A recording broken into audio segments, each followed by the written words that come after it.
আসসালামু আলাইকুম প্রিয় শিক্ষার্থী, তোমরা যারা ইন্টারমিডিয়েট বেস 2027, 28, 29 এবং 30 সালের পরীক্ষার্থী রয়েছে, তোমাদের জন্য আমার শক্তির সংরক্ষণশীলতা নীতি এর 6টি যে প্রমাণ ছিল, সেই 6টি প্রমাণের মধ্যে আজকে আমরা দেখব একটি প্রক্ষিপ্ত বস্তুর ক্ষেত্রে শক্তির নিত্যতা সূত্র কিভাবে পালিত হয় সে বিষয়টি বিস্তারিত। ধন্যবাদ। দেখো, এটি প্রমাণের জন্য আমরা একটি চিত্র অঙ্কন করে নেই। আমরা এটি ধরে নিলাম x অক্ষ, এটি ধরে নিলাম আমরা y অক্ষ, এবং এটি হচ্ছে মূল বিন্দু। এখন এখান থেকে একটি বস্তুকে যদি আমরা এই প্রক্ষিপ্ত করি, অর্থাৎ এটাকে যদি আমরা এইভাবে এই বি নট ব্যাগে যদি নিক্ষেপ করি, আদি বেগ হচ্ছে আমাদের বি নট, এই ব্যাগে যদি নিক্ষেপ করি এবং কোনটা যদি আমরা থিটা নট ধরি, তাহলে এই কোনো একটা সময় পরে সে টি সময় পরে ধরে নিলাম সেই সর্বোচ্চ উচ্চতা উঠলো। এক্ষেত্রে এটা হচ্ছে আমাদের সর্বোচ্চ উচ্চতা, এই বিন্দুর নাম দিলাম বি এবং এটা দিলাম আমরা এইচ। যে সে সর্বোচ্চ উচ্চতা এইচ উঠলো। এখন সর্বোচ্চ উচ্চতা এইচ ওঠার পর তখন কিন্তু সে উপরের দিকে উঠবে না, আবার একটা সময় পরে সে নিচের দিকে নামবে না। অর্থাৎ এমন একটি মুহূর্তের কথা বলতেছি যে সর্বোচ্চ উচ্চতা যখন সে উঠলো, এই যে সর্বোচ্চ উচ্চতা ওঠার সময় সে কিন্তু পরে এমন একটা নির্দিষ্ট সময় আছে যে সময় সে উপরের দিকে উঠবে না, আবার নিচেও নামবে না। ঠিক ওই মুহূর্তে ব্যাগের উলম্ব উপাংশ কিন্তু শূন্য হবে। অর্থাৎ এই বি বিন্দুতে যদি ওটির ব্যাগ যদি আমাদের বি হয়ে থাকে, ধরলাম আমরা বি বিন্দুতে তার ব্যাগ হচ্ছে বি, অর্থাৎ এই বি বিন্দুতে এই বস্তুটির ব্যাগ হচ্ছে বি। এই ব্যাগ যদি বি হয়ে থাকে এবং এখানে যদি অনুভূমিকের সাথে যদি সে থিটা কোণ করে থাকে, তাহলে আমরা এই ব্যাগের অনুভূমিক উপাংশ লিখবো বি কস থিটা, এবং এই উলম্ব উপাংশ যেটা আমরা লিখবো, এই উলম্ব উপাংশ কিন্তু আমাদের বি ওয়াই যদি ধরি এর মান কিন্তু শূন্য হবে। কেন উলম্ব উপাংশ বি শূন্য হবে? কারণ হচ্ছে এক্ষেত্রে অভিকর্ষজ বল নিচের দিকে কাজ করতেছে, এজন্য আমাদের এই উলম্ব উপাংশ এর মান কিন্তু শূন্য হবে। উলম্ব উপাংশ যদি শূন্য হয়ে যায়, তাহলে এই বি বিন্দুতে আমাদের শুধু থাকলো বি কস থিটা। এখন বি কস থিটা একটু খেয়াল করে দেখো, বি বিন্দুতে যখন এই বস্তুটি উলম্ব ব্যাগ শূন্য, কিন্তু এই বি বিন্দুতে কিন্তু তার অনুভূমিক ব্যাগ কিন্তু রয়েছে। এই অনুভূমিক ব্যাগটি হচ্ছে বি কস থিটা। এখন কথা হচ্ছে এখানে থিটা নট, এখানে কিন্তু আমরা ধরেছি কি থিটা ধরেছি। এখন এখানে এটি ছিল আমাদের আদি ব্যাগের সাথে আমরা থিটা নট কোণে নিক্ষেপণ করেছিলাম, এবং এই বি বিন্দুতে কোনো এক মুহূর্তে তার সে উলম্ব ব্যাগ কিন্তু শূন্য, অর্থাৎ ধীরে ধীরে সে উপর দিকে উঠতে উঠতে উলম্ব ব্যাগ শূন্য, কিন্তু অনুভূমিক ব্যাগ কিন্তু রয়েছে। সেক্ষেত্রে ওই বস্তুটির ব্যাগ যদি এই বি বিন্দুতে যদি বি হয়ে থাকে, তাহলে সেটি অনুভূমিক ব্যাগ হচ্ছে বি কস থিটা, এবং কোণটি ছিল কি আমাদের থিটা। এখন তোমাদের একটা মজার বিষয় একটু খেয়াল রাখতে হবে।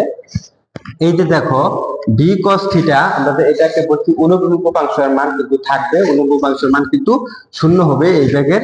এখন এই বি কস থিটা আবার কিন্তু এটা সমান হবে, একটু খেয়াল করে দেখো যে বি কস থিটা, এই বি কস থিটা কিন্তু আমাদের হয়ে যাবে বি নট কস থিটা হয়ে যাবে। কেন v naught cos theta naught হয়ে যাবে?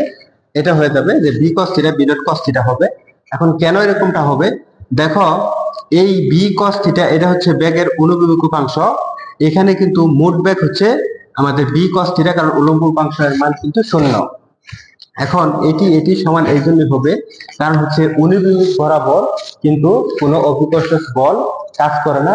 অভিকর্ষজ বল কাজ করে শুধুমাত্র নিচের দিকে, অর্থাৎ উলম্ব বরাবর।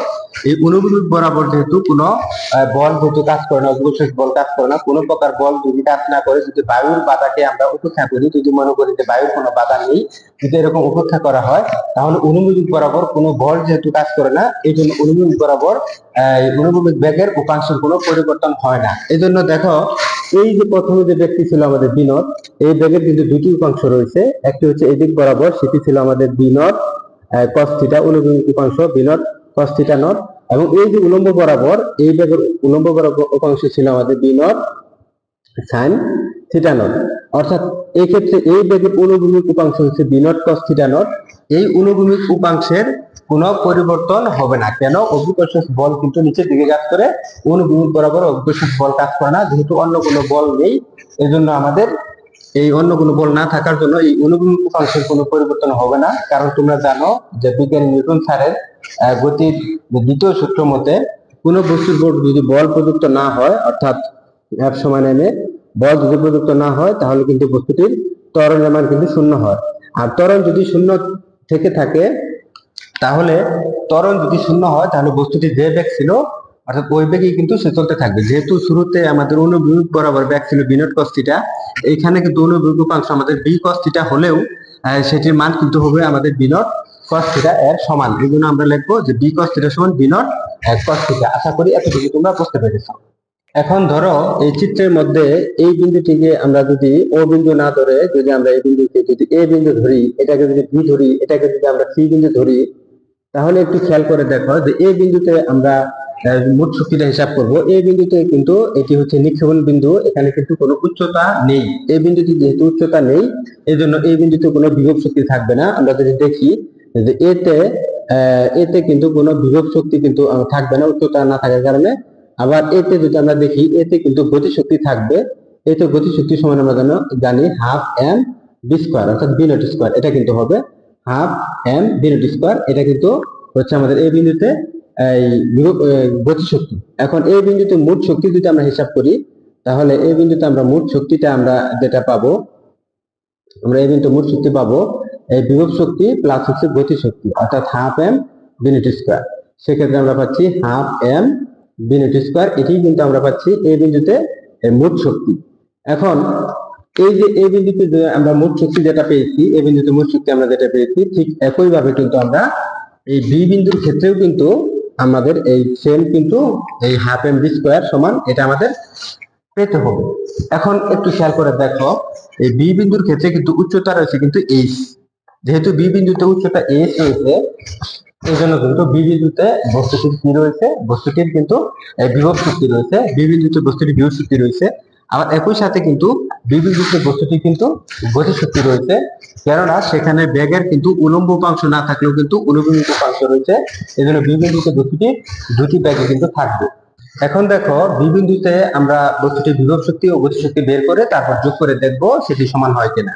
এখন একটু খেয়াল করে দেখো যে বি বিন্দুতে যেহেতু উচ্চতা রয়েছে, এই জন্য আমরা একটু যদি লিখে নেই, আমরা যদি এখানে যদি লিখে নেই যে এই বিন্দুতে গতিশক্তি ছিল half m v naught square, এটা ছিল এই বিন্দুতে। এখন আমরা বি বিন্দুর জন্য গতিশক্তিটা আমরা বের করব। আমরা দেখবো যে বি বিন্দুতে কিন্তু উচ্চতা রয়েছে এইচ। এই যে বি বিন্দুতে উচ্চতা যেহেতু এইচ রয়েছে, এই জন্য বি বিন্দুতে তার বিভব শক্তি কিন্তু থাকবে। তাহলে এই জন্য আমরা লিখবো বি তে বিভব শক্তি যদি দেখি, তাহলে বি তে পটেনশিয়াল এনার্জি কি সমান আমরা লিখবো এমজিএইচ। এমজিএইচ, কারণ বি তে উচ্চতা ছিল এইচ। এখন একটু খেয়াল করে দেখো যে বি তে যেহেতু উচ্চতা এইচ, আমরা জানি যে সর্বোচ্চ উচ্চতার যে সূত্রটি রয়েছে সেটা আমরা জানি v naught square sine square theta naught divide by হচ্ছে 2g। এটা কিন্তু আমরা জানি যে সর্বোচ্চ উচ্চতা উঠার যে সূত্র, অর্থাৎ এই যে এইচ এর সূত্রটি, এই এইচ এর সূত্রটি কিন্তু হচ্ছে v naught square sine square theta naught divide by হচ্ছে 2g। এক্ষেত্রে আমরা যদি দেখি যে জি যদি চলে যায়, তাহলে আমরা যেটা লিখতে পারবো সেটা লিখতে পারবো half m v naught square sine square theta naught. এটা কিন্তু আমরা পেলাম যে বি বিন্দুতে বস্তুটির বিভব শক্তি পেয়েছি। ঠিক একই ভাবে আমরা বি বিন্দুতে বস্তুটির গতিশক্তি বের করব, কারণ বি বিন্দুতে বেগের উলম্ব উপাংশ না থাকলেও কিন্তু অনুভূমিক উপাংশ রয়েছে। এজন্য বি বিন্দুতে বস্তুটির গতিশক্তি কিন্তু রয়েছে। আমরা বি বিন্দুতে বস্তুটির গতিশক্তি যদি বের করি, তাহলে আমরা আবার লিখতে পারি যে বিতে যদি গতিশক্তিটা হিসাব করি, তাহলে কি সমান আমরা লিখবো half m v naught v square অর্থাৎ হাফ এম বি স্কোয়ার। এক্ষেত্রে দেখো যে হাফ এম বি স্কোয়ার যেহেতু বিতে ব্যাক কিন্তু হচ্ছে v cos theta, v cos theta এটি কিন্তু ব্যাক রয়েছে। আবার আমরা জানি যে বি কস থিটার সমান কিন্তু আমরা পেয়েছি v naught cos theta naught, এটা কিন্তু পেয়েছি।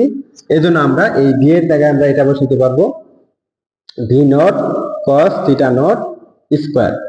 আমরা কিন্তু এটা বসাতে পারবো, অর্থাৎ half m v naught cos theta naught square. আমরা এটা বসাবো, কারণ আমরা দেখেছি বি বিন্দুতে যে আমাদের ব্যাগটি ছিল সেটি ছিল বি কস থিটা। সেক্ষেত্রে কিন্তু বি কস থিটার পরিবর্তে আমরা লিখতে পারি v naught cos theta naught. ইতিপূর্বে এটি আলোচনা করা হয়েছে। এখন আমরা যদি এটাকে যদি একটু ক্যালকুলেশন করি, তাহলে আমরা লিখতে পারবো half m v naught square cos square theta naught. আমরা কিন্তু এটা লিখতে পারবো। এখন দেখো এই বি বিন্দুতে আমরা বিভব শক্তি পেয়েছি, আবার বি বিন্দুতে আমরা গতি শক্তি পেলাম। এই দুটি শক্তিকে যদি আমরা যোগ করে দিই, তাহলে আমরা লিখবো বিতে মোট শক্তি। আমরা যদি বিতে মোট শক্তিটা যদি দেখি, তাহলে বিতে মোট শক্তি যদি ই হয়ে থাকে, বিতে মোট শক্তি যদি ইবি হয়ে থাকে, তাহলে আমরা ইবি সমান আমরা যেটা লিখতে পারবো আমরা আগে যদি বিভব শক্তিটা দেখি, বিভব শক্তি ছিল আমাদের half m v naught square sine square theta, এটা ছিল থিটা নট, এটা ছিল আমাদের বিভব শক্তি, এটা ছিল আমাদের কি বিভব শক্তি যে ইপি। ঠিক একইভাবে এর সাথে আমরা যোগ করবো কি গতিশক্তি, এই দুইটা গতিশক্তি ছিল আমাদের এটা, এবং এটা মান ছিল আমাদের half m v naught square cos square theta naught. তাহলে এটা লিখবো half m v naught square cos square theta naught. এখান থেকে আমরা যদি half m v naught square যদি আমরা কমন নিই, তাহলে আমাদের থাকলো sine square theta naught plus cos square theta naught, এটা কিন্তু আমরা থাকলো। আর এটা সমান যেহেতু আমরা জানি 1, তাহলে আমরা পেলাম half m v naught square. সুতরাং আমরা বলতে পারি যে বি বিন্দুতে যে মোট শক্তিটা আমরা পেলাম সেটি ছিল ইবি সমান half m v naught square. আমরা দেখতে পেয়েছি যে এই বিন্দুতে মোট শক্তি ছিল half m v naught square. ঠিক একইভাবে আমরা এই বি বিন্দুতে মোট শক্তি পেলাম half m v naught square. সুতরাং একইভাবে প্রমাণ করা যায় যে সি বিন্দুতেও মোট শক্তি হবে half m v naught square. এটা যদি আমরা লিখে নিই তাহলে ইসি সমান আমরা পাবো half m v naught square. সুতরাং আমরা দেখতে পাচ্ছি যে শক্তির সংরক্ষণশীলতা নীতিটি এই প্রক্ষিপ্ত বস্তুর ক্ষেত্রেও পালিত হয়। তোমরা প্রথমবারের মতো যারা ভিডিওটি দেখছো, ভিডিওটি ভালো লেগে থাকলে একটি লাইক ও চ্যানেলটি সাবস্ক্রাইব করতে ভুলবে না। ধন্যবাদ।